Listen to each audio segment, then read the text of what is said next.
So, someone took over from me in this job, and this is what's happened. It's just been let go and hacked a bit. Oh my god. Oh my god. What has happened here? Oh, well, that's okay. It's no different.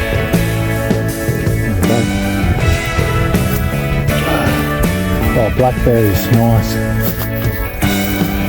Anyway, today I did the hedge, the overgrown hedge. I used to have it about here. So I had to put it back.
Up the side first, now I'm working up this side.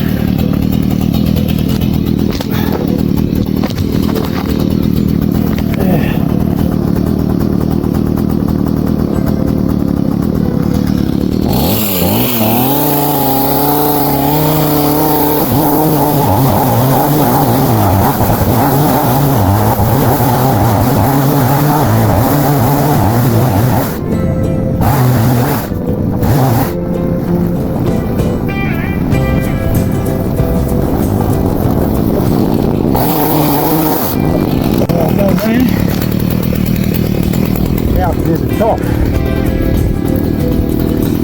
Good.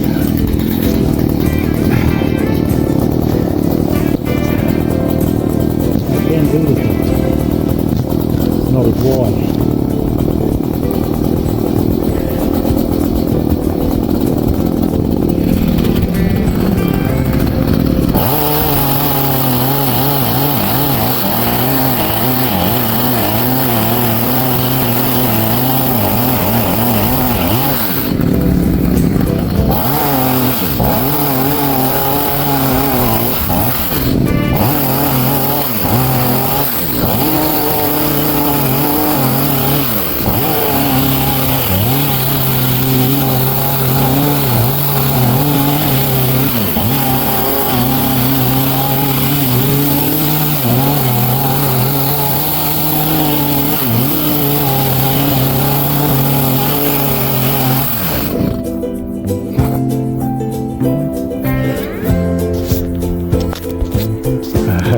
Oh, yeah, where was I? Before I realised I was going to run out of memory in my camera. Here. So here you can see the size of it. And this is what it's all going to be, hopefully. done up the back so that it's not as wide, and also looks after the fence. Yeah. Moving on.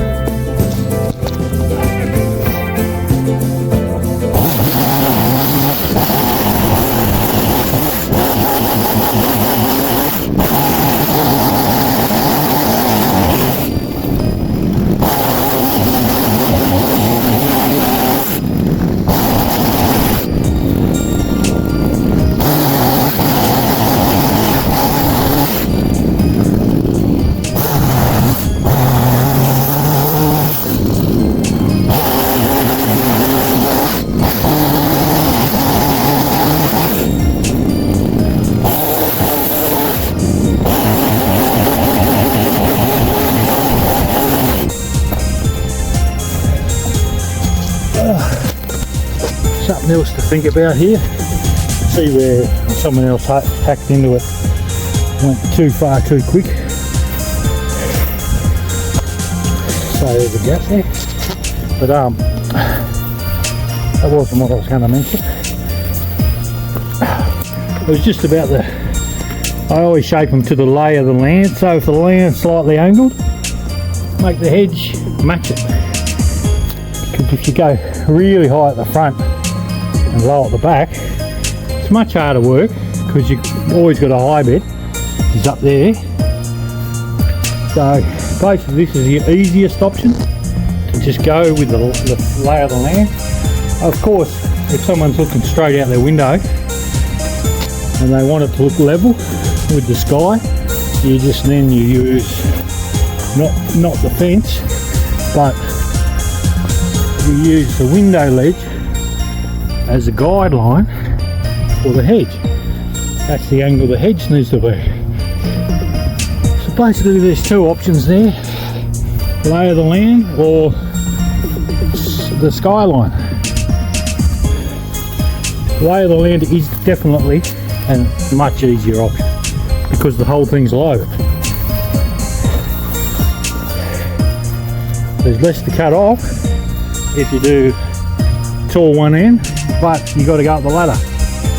So this looks nicer, I reckon, just matching the fence.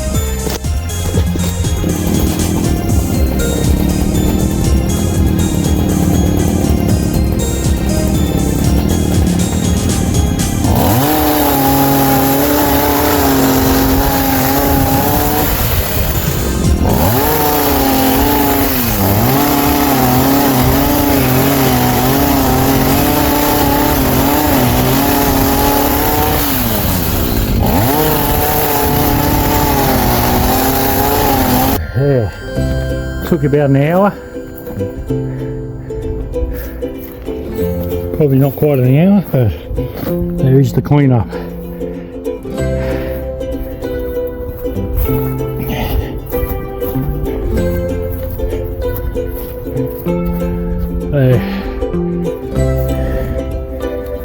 So it's not perfect, but when they do that first lower, it doesn't really have to be, it just has to be dramatically smaller like that.